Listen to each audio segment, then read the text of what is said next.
Welcome back.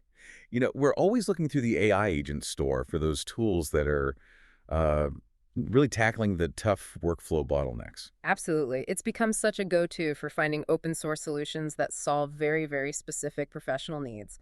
It's just concise, useful knowledge. And today we're looking at one that definitely fits that description, Mm. the Desktop Commander MCP. Right. Our mission today is to really understand how this tool gives you, frankly, a substantial amount of control over your own local development environment. And it does that by acting as an open source model context protocol server. I mean, that sounds technical, but its main job is to give AI clients, well, controlled access to your local machine. So this is built for a specific kind of user then. We're talking developers, automation engineers. Exactly. SDETs, DevOps engineers. This is a professional grade workflow tool. I saw it has a very high autonomy level, something like 77%. Yeah, it does. That immediately makes you think about security, doesn't it?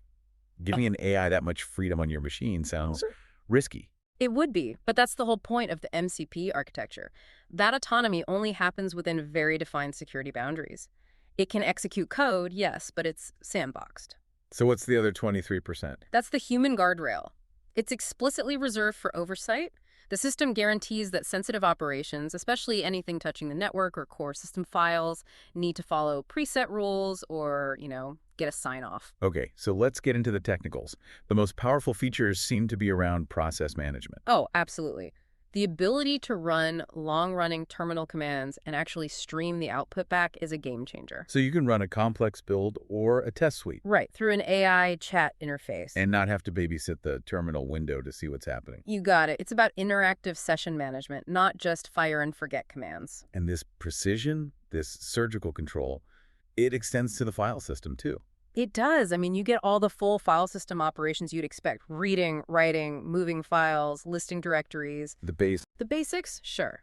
But the really impressive part is the editing. It can perform diff-based edits and pattern-based replacements. And it uses ripgrep for the search, which is incredibly fast. It's basically instantaneous. So a huge repository-wide refactoring task goes from being a dreaded week-long manual job to an autonomous task you can just delegate. Now, this is where most tools like this would stop, right, at the code. Usually, yes. But this one keeps going. It moves into data and, surprisingly, documents, native Excel support, PDF tooling. Yes, and that's what makes it so unique. This is where it crosses over into business automation and research industries. The tool lets you automate data tasks with the exact same tool set. So let me get this straight. You could have an AI agent refactor a function in your code base, and then in the same pass, have it open an Excel sheet with usage data, update a few cells, and then modify the user manual PDF to reflect the change. That is precisely the kind of closed-loop automation it enables. It extracts text, it can create new PDFs for Markdown, it can edit existing ones. And all of this is traceable for security and audits. Every single tool call, there's comprehensive audit logging built right in. You can see everything the agent did step by step. That is a serious amount of capability in a free open source package. It really is. And it brings up a fascinating thought, especially for anyone listening. Given that this tool can manage files, run processes, and refactor code bases with such speed, what manual development or even documentation tasks that you do right now could you just hand off entirely to an AI like this by, say, the end of today? A powerful question to end on.